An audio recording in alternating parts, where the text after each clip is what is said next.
जाए तब तक पतन की संभावना है। सच तो यह है कि जैसे जैसे ध्यान गहरा होगा वैसे वैसे पतन की संभावना बढ़ती। तुम कहोगे ये तो बात उल्टी हुई। ये बात उल्टी नहीं है। जैसे जैसे तुम पहाड़ की चोटी के करीब पहुंचने लगते हो वैसे वैसे गिरने का खतरा बढ़ता है। रास्ते सक्रिय होने लगते हैं, ऊंचाई तुम्हारी बढ़ गई होती, खाई खड्ड गहरे होने लगते, क्योंकि जितने तुम ऊंचे होते हो उतनी खाई गहरी होती। जरा फिसले की गिरे, और जरा फिसले तो बुरी तरह गिरे। जितनी ऊंचाई से गिरोगे उतनी भयंकर चोट होगी। कोई सीधे सपाट रास्ते पे गिर जाता तो उठ के खड़ा हो जाता, लेकिन कोई पहाड़ की ऊंचाई से गिरता है तो शायद समाप्ति हो जाए, उठ के खड़े होने की क्षमता ही ना बचे, हड्डी पसलियां टूट जाएं या प्राणांत ही अंत हो जाए। तब तक खतरा रहता है जब तक कि तुम पहाड़ के शिखर पर पहुंचकर बैठ नहीं गए। उस पहाड़ के शिखर पर बैठ जाने का नाम समाधि। समतल भूमि से शिखर तक पहुंचने के बीच का मार्ग ध्यान, और जैसे जैसे ध्यान बढ़ता वैसे वैसे खतरा बढ़ता है। तो मत सोचना मन में ऐसा कि ध्यान में अच्छी कुशलता पाकर और पतित हो गया, तभी कोई पतित होता है। तुम तो पतित हो ही नहीं सकते। तुम्हारे पतित होने का अर्थ क्या होगा? तुमने कभी भोग भ्रष्ट ऐसा शब्द सुना? योग भ्रष्ट शब्द सुना होगा। भोग भ्रष्ट तो कोई होता ही नहीं। भोग में तो जो है वो भ्रष्ट है ही, वो तो खाई खड्ड में जी रहा है और गिरने का उपाय नहीं। तुमने नरक से किसी को गिरते सुना? और कहां गिरोगे? और गिरने को जगह कहां, स्थान कहां? आखिरी जगह तो पहले ही पहुंच गए। स्वर्ग से लोग गिरते हैं, नरक से नहीं गिरते। जिन्हें गिरने से डर लगता हो उन्हें नरक जाना चाहिए। नरक में बड़ी सुविधा है, बड़ी सुरक्षा है, वहां कोई गिरता ही नहीं, वहां से कभी कोई भ्रष्ट नहीं होता। स्वर्ग में खतरा है, जिस जैसे ऊंचे बढ़े खतरा बढ़ा, जितनी ऊंचाई आई उतना खतरा भी बढ़ा। खतरा भी बढ़ता है, साथ ही साथ शिखर भी करीब आ रहा। दो बातें एक साथ होने लगती। शिखर करीब आ रहा है, अगर मिल गया तो सदा के लिए मुक्त हो जाओगे, समाधान हो जाएगा, फिर कहीं जाने को ना बचा। जब जाने को ना बचा फिर भी नहीं गिर सकते, क्योंकि अब जाते ही नहीं, चलते ही नहीं, उठते ही नहीं, ठहर गए, स्थिर हो गए। समाधि यानी स्थिरता। इसलिए कृष्ण ने समाधि को कहा स्थिति प्रज्ञा। जिसकी प्रज्ञा स्थिर हो गई, स्थिर हो गई, अकंप हो गई।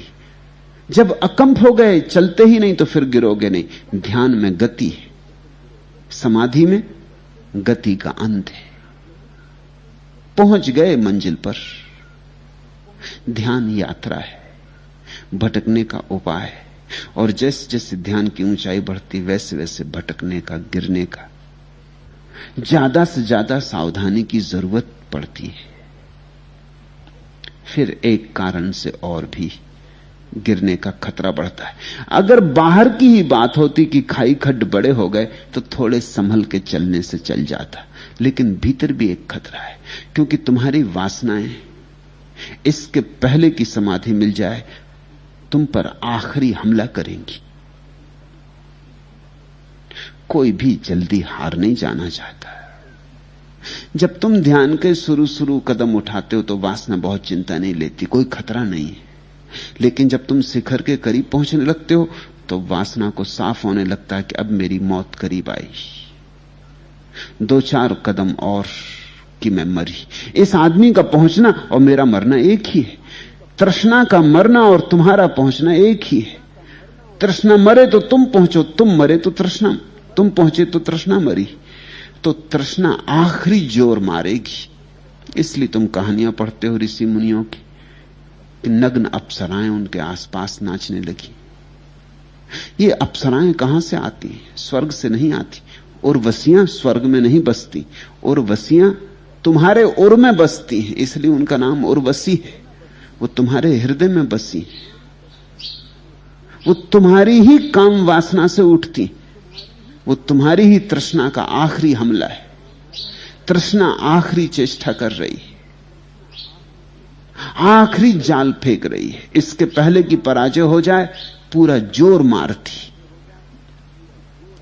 तो ये जो महाकाश्यप का शिष्य है, ध्यान में अच्छी कुशलता पा लिया था,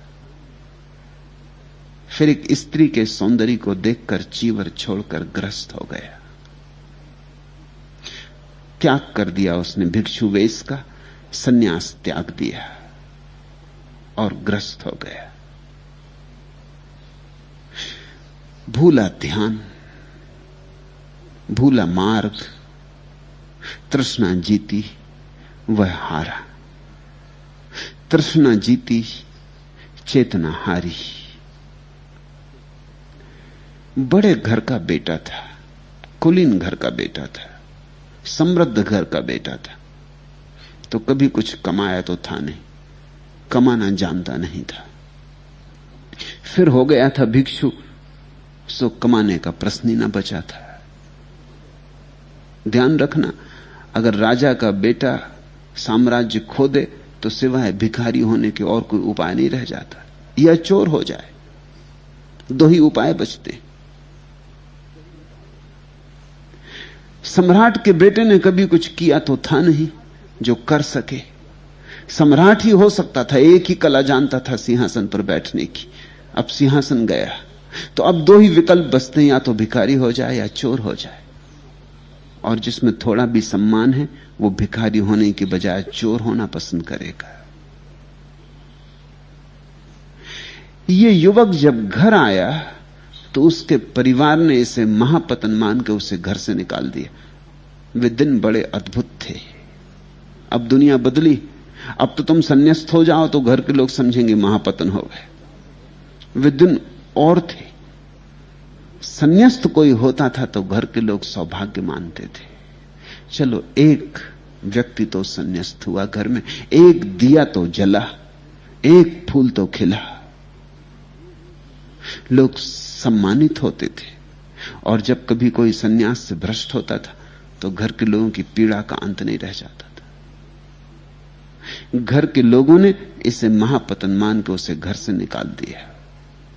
यह अपमानजनक था परिवार के गौरव के लिए, यह परिवार के स्वाभिमान के लिए भयंकर चोट थी कि उनका बेटा बुद्ध के पास जाके महाकाश्यप जैसे अद्भुत व्यक्ति के शिष्यत्व को स्वीकार करके और पतित हो जाए।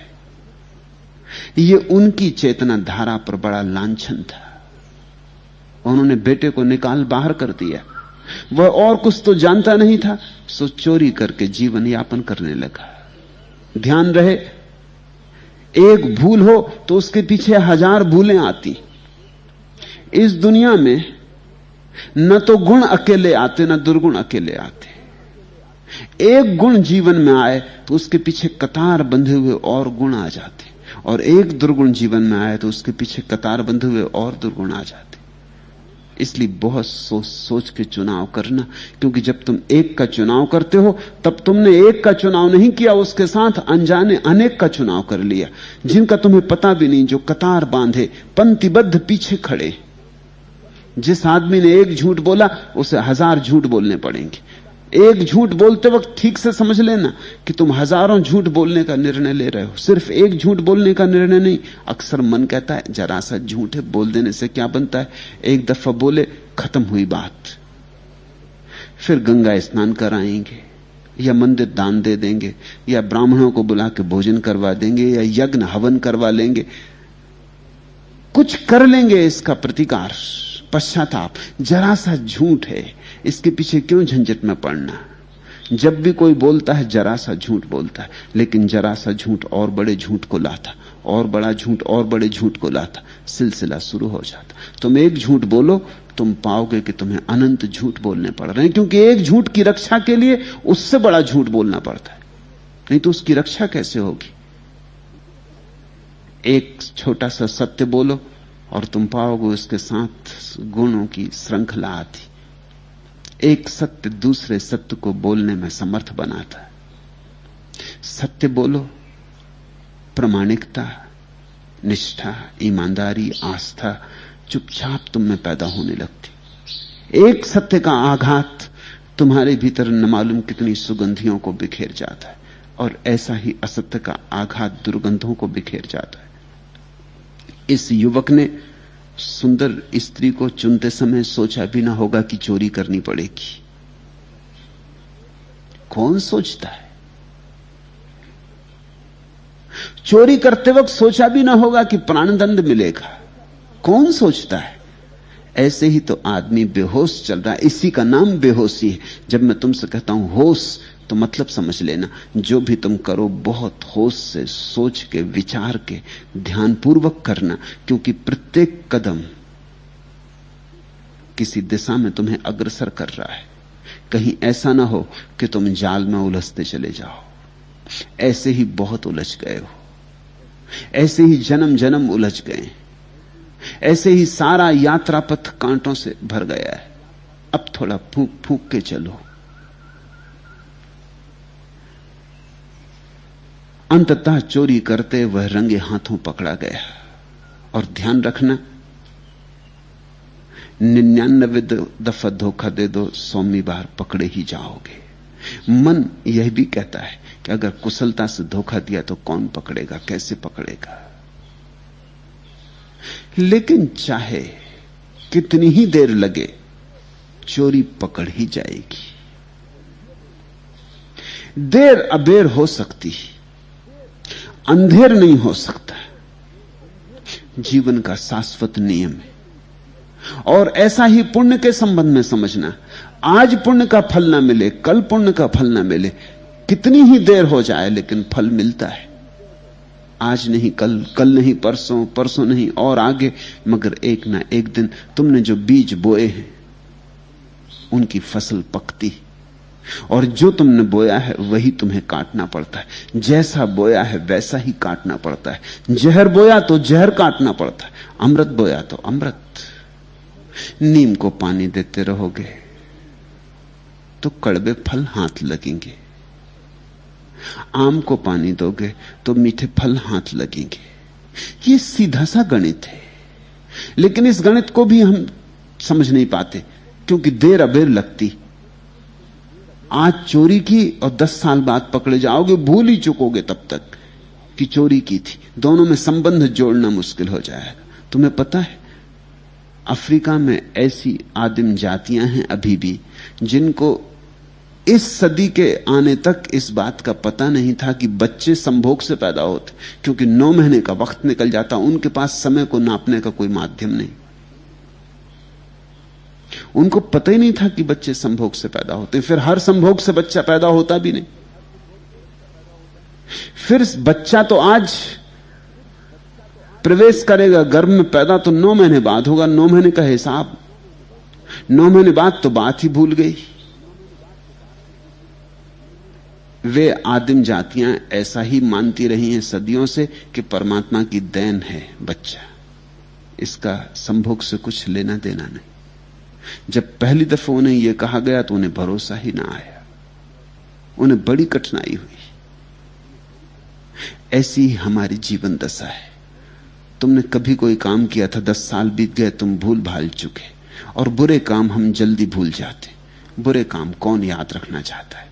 क्योंकि बुरे काम को याद रखने से भी कांटा चुभता है, मन को पीड़ा होती। बुरे काम को तो हम पहुंच देना चाहते, दूर अंधेरे में फेंक देते, अचेतन की गर्त में डाल देते।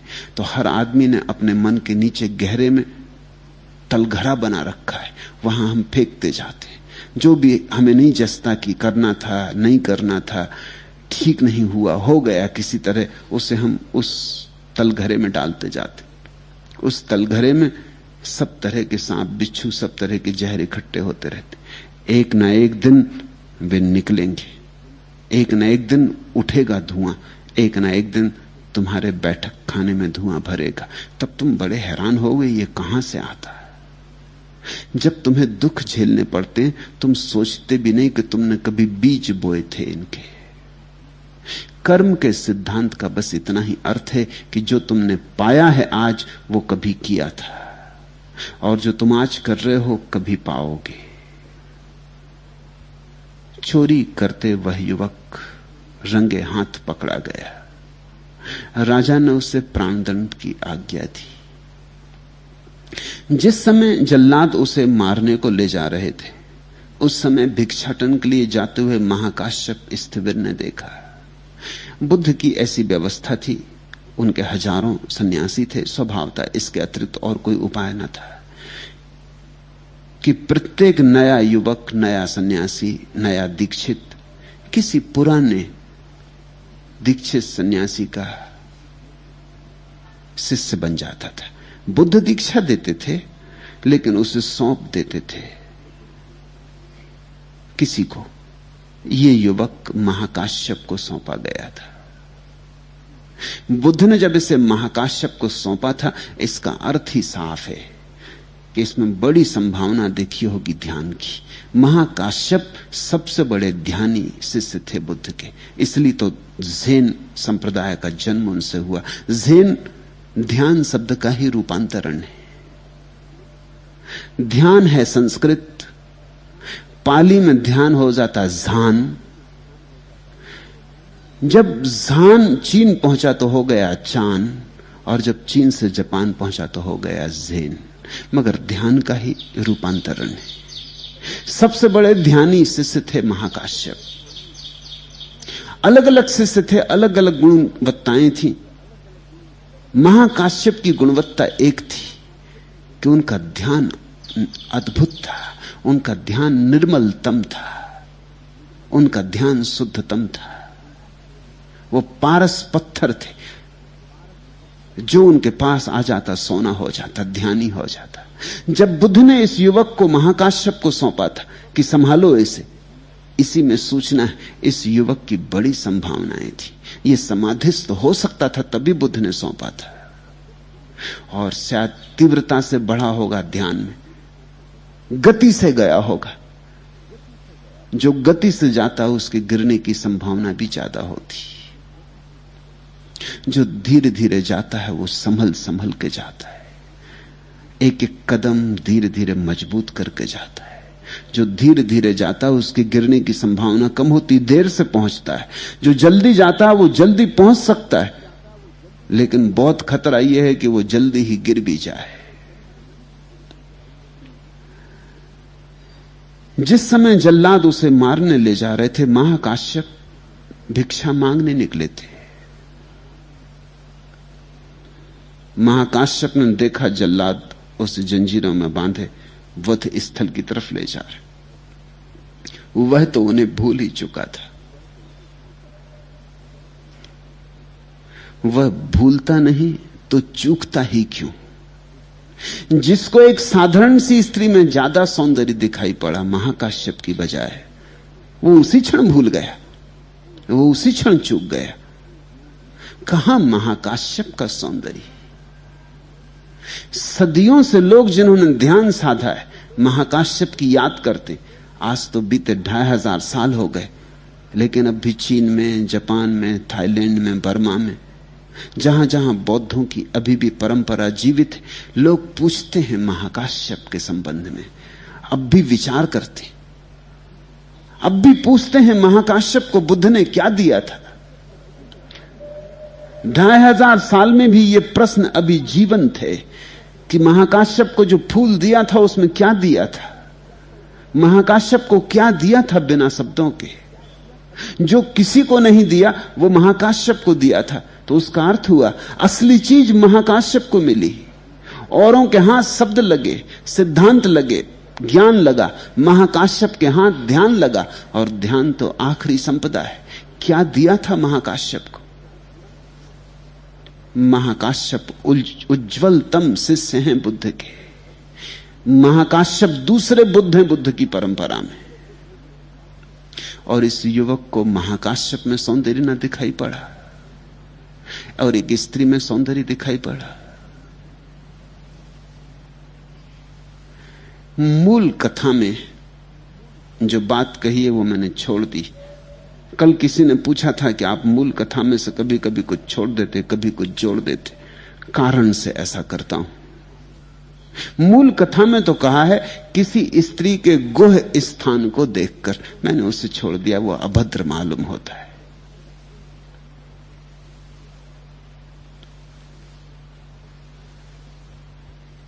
जो किसी स्त्री के गुह स्थान को देखकर महाकाश्यप को छोड़ दिया, वो भूल ही गया महाकाश्यप को। जैसे कोई मलमूत्र के कीड़े को सोने के सिंहासन पर बिठा दे और फिर मलमूत्र को देख के वो सोने के सिंहासन से सरक जाए, वापस गिर जाए अपनी नाली में, अपनी कीचड़ में। ऐसा कुछ हुआ।